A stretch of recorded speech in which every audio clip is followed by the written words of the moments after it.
There to our reporter. We now move along swiftly. South Africa's creative industry will be meeting today at the University of Pretoria for the creative industry Imbizo to educate people about the importance of copyright to the growth of creative industries. These industries include music, publishing, dramatic arts and more. The aim of the Imbizo is to raise awareness about the importance of the protection of their works and to grow new business opportunities in the creative arts. Hosted by the university's Centre for Intellectual Property Law, this department aims to create an interaction between the academic resources and expertise in the Faculty of Law. Well, to tell us more about the Imbizo, we're joined in studio by Wiseman Gubo, Business Affairs Manager at the Composers, Authors and Publishers Association, known as CAPASO. Very good morning and welcome to Morning Lab. Oh, thank you for having me. Now, for people who are maybe not familiar with the Imbizo, what is it and who is it targeted at? Is it purely just targeted at creatives?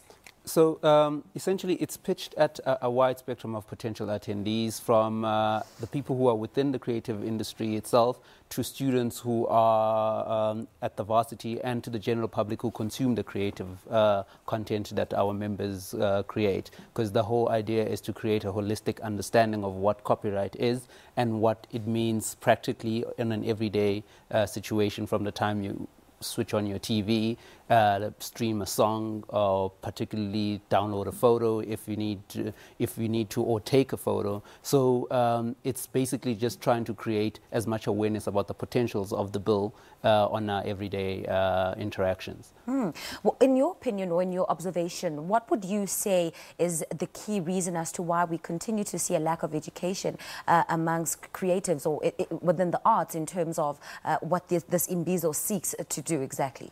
So one of the issues is copyright as a phenom, if you will, is a very technical subject.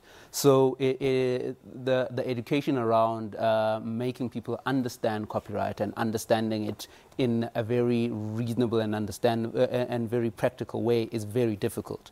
So most of the time, the glitz and glams also detracts from the actual admin behind the creative arts, which then, because of the cameras, because of the glam element of it, it makes people not really able to consume the actual content behind it or the legalities behind it in a way that would be beneficial to them.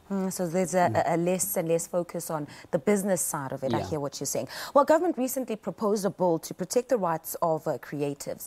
Won't you tell us a little bit more about that? Yeah, so the bill is essentially a way in which a government is trying to catapult our legislation, our copyright legislation, into the 21st century and bringing it into the digital era, so making provisions for the licensing of creative content on the internet and making sure that it's future-proof looking forward, in that we don't necessarily need to keep amending it every few years. The last amendment, I think, was in 2006, and before then the last major one was in 1976. So this bill aims to do that, albeit with many reservations, as some that we will highlight at the Imbizo later today, is that the way in which they've gone about doing that does not necessarily take into account the actual everyday practical implementations of the proposed amendments. All right. There's always people who are writing new music, authors who are writing new books,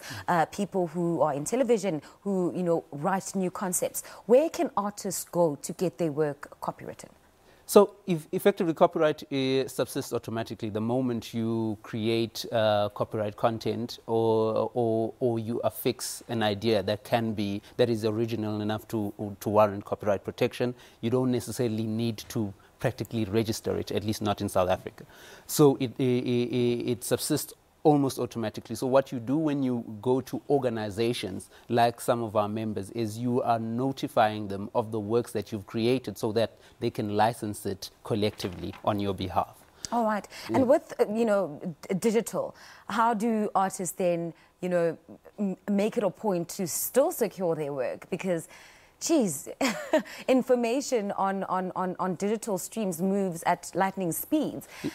Anyone can claim anything. So one of the biggest fights we are trying to have is to ensure that the South African composer, the South African artist is protected in the digital environment by giving them as many rights as possible.